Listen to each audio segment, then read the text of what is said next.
Welcome back to Never Enough Novels. It's been a little while since I did a book haul, so I thought today I would go through a bunch of books that I either bought myself or got from publishers, and one book that I read in a giveaway. I have a huge stack to get through, so I'm excited to share some of these. It's a wide mix of genres. I've got fantasy, I've got romance, of course. I even have a thriller that I loved, and one new Christmas book that's coming out that I'm excited about. So let's get into it. I'm going to kick this off with the two books that I'm most excited about, probably most excited to read and most excited just to have on my shelves, because look at these beauties. They both have sprayed edges, gorgeous covers, and honestly, that's a big part of the reason why I bought them. I found a new local bookstore with my mom, and these books have both been on my radar, but honestly, when I saw the covers and the sprayed edges, I just couldn't help but buy them. The first one is Somewhere Beyond the Sea by T.J. Klune, and this is the sequel to The House in the Cerulean Sea, which is honestly one of my all-time favorite books. When I say top 5 books, it would probably be in that list. So I was really excited for the sequel to come out this year, and part of me is hesitating to read it because I'm just so anticipating it that I'm afraid I just don't want it to be over, but now I have it in my possession, so I have to actually dig into it. But you hear more about Arthur's story. So again, Arthur is the headmaster of the orphanage on the island in the Cerulean Sea, where he has a bunch of magical children that are now part of his care.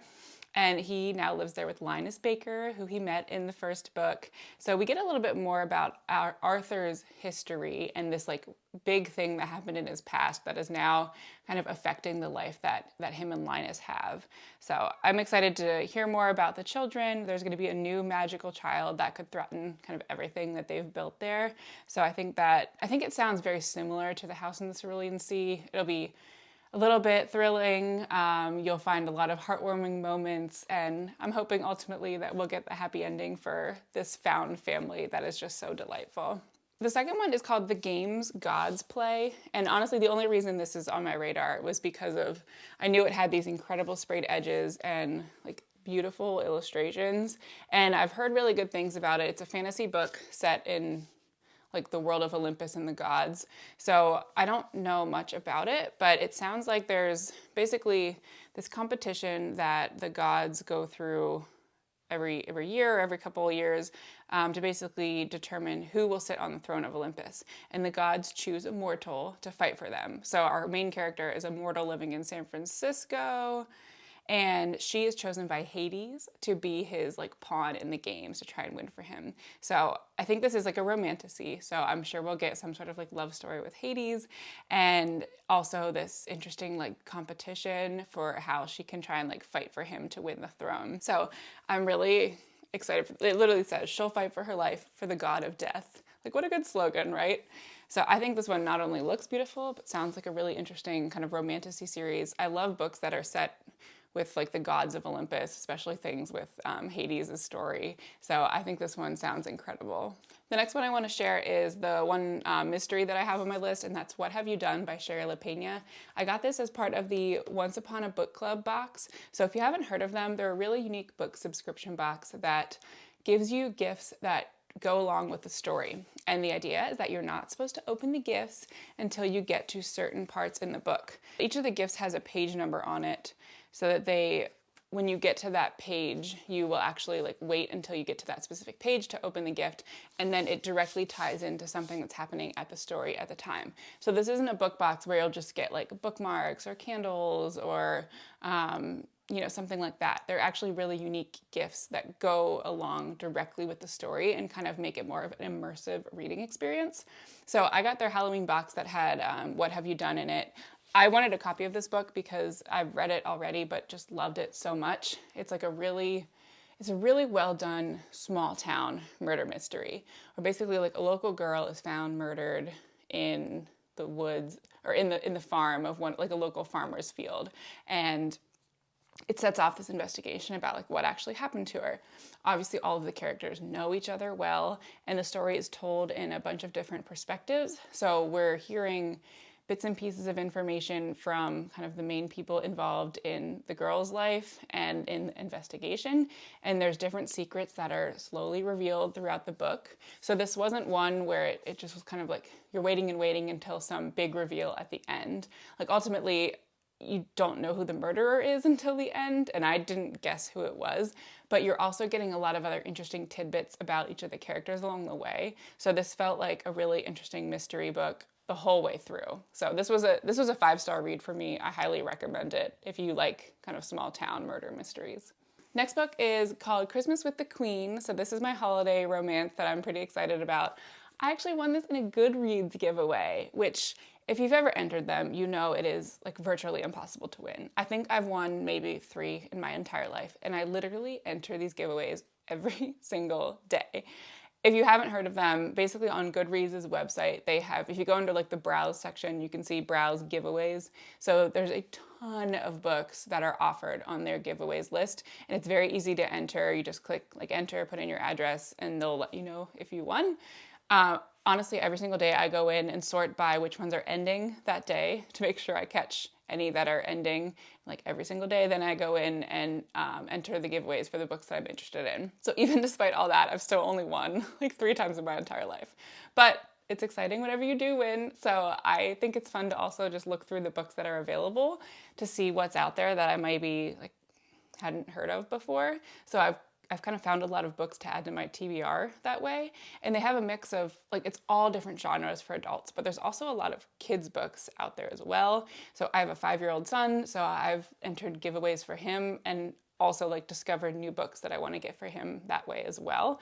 So it can be helpful just from that perspective, but usually the kids' books don't have as many people entering, so I feel like you have a slightly better chance at winning those. So if you're a parent, you know, it could be a good option for your kids too. But it's just fun to go and look through the giveaways. So anyway, I was just thrilled whenever I actually won one.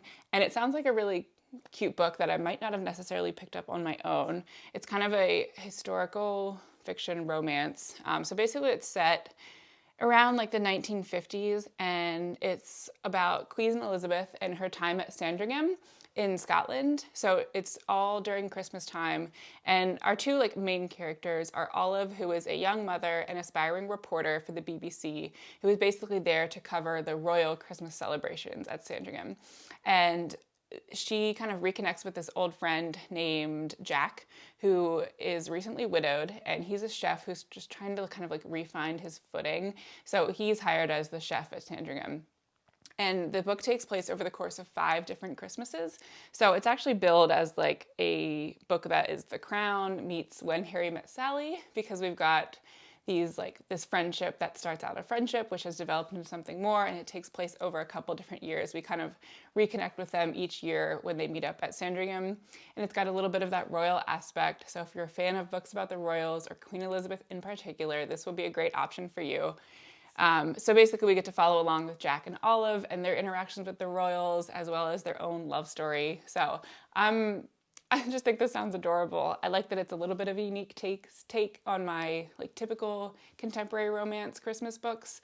I love the royals as well, and I particularly am interested to hear more about their like castle at Sandringham and how things work kind of behind the scenes. Like I think we're going to get a bit of that like upstairs, downstairs type thing, where you get like what's it like to work behind the scenes for the royals, as also like from a reporter perspective, what's it like to cover their lives as a reporter. So again, this one is Christmas with the Queen, and it actually comes out I think in mid-November, so you can pre-order it now. But if you want this for the holidays, this would be a great book. Just as a quick reminder, make sure you hit like on this video and subscribe to see more of my book hauls, and I also share lots of romance book recommendations and other book recommendations throughout the year, so if you hit subscribe, you'll be able to see those in the future. And I'm going to link all of these books down below in the description, so if you find any that you're interested in, you can purchase them from Amazon at no extra cost to you, and it helps support this channel as well. Next up, we have another kind of historical romance, and this one's called A Queen's Game by Katharine McGee. You might recognize her. She's the author of the American Royals series, which I just adored. So I'm really excited to dive back into something else that she's tackling. This one is not contemporary. It takes place back in the 1700s. I'm not even sure. So it features 3 women in the last glittering decade of empires, courts, and kings that are all on a collision course with each other and with history. So we've got Alix of Hesse, which is Queen Victoria's granddaughter, who is expecting to end up with a prince, but she's falling for one that she's not supposed to marry. Then we've got Helene d'Orleans, who's the daughter of the exiled king of France, and she likes to break the rules, including running off with the handsome, charming, and off-limits Prince Eddie.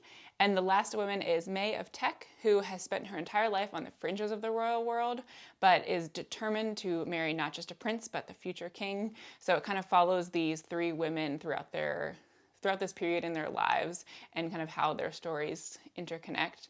It says it takes you from the glittering ballrooms of St. Petersburg to the wilds of Scotland.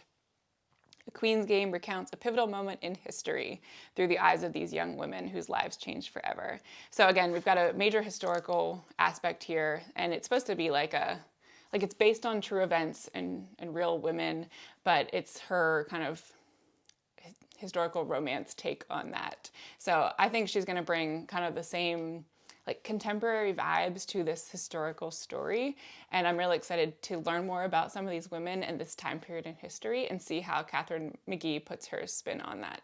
And the last book I have for you today is called Out of the Woods by Hannah Bonham Young, and a huge thank you to Dell for sending this my way. This one doesn't come out to January, so if you want to give yourself a treat for when you're in kind of that post-holidays, down in the dumps feeling where all you have ahead of you is just more winter, this would be a great option to pre-order now, and then you'll be excited whenever it's coming in the mail in January. I'm really interested in this one because it features a married couple. So our main characters were high school sweethearts who got married and have been together ever since. The wife, Sarah, has kind of begun to wonder who she is without Caleb, and she's trying to kind of stand on her own and be a little bit more independent. So the story kind of kicks off whenever she tackles this event. She's trying to do it by herself, or a project, a fundraising gala in memory of her mother, and it doesn't go well. So her husband Caleb steps in and kind of saves the day, and it kicks off this just argument between them that brings up all these feelings that they've been kind of pushing down, where she's just kind of sick and tired of how he has kind of taken over things, and she wants to be more independent. So they kind of go through this major rough patch, and to help themselves, they decide to take this survival course where it's meant for couples who are struggling as a way for them to reconnect. So the bulk of the story takes place on this hiking expedition, and it's got a whole comedy of errors. They're both very much not nature people, so they're in an uncomfortable environment trying to figure out how to survive in the woods and also working on their marriage together. I think this is a really unique concept. I would love to see more romance novels that feature married couples going through real life struggles, because it's definitely not all happy ever afters once you get engaged and once you get married. So I'm excited for a romance publishing house to take on this topic, and I hope this one does really well, because I think it would just encourage more writers to kind of tackle these topics in the future. But even just the concept in general of watching people go through a hiking course, I think sounds really entertaining. So again, this one comes out in January. You can pre-order it now. I'll put the link down below, but hopefully you're excited about this one too. All right, with that, that's everything I have for you today. Obviously, there's a wide range of books out there. Hopefully one or two of those attracted your attention as well. And stay tuned for more book recommendations in the future.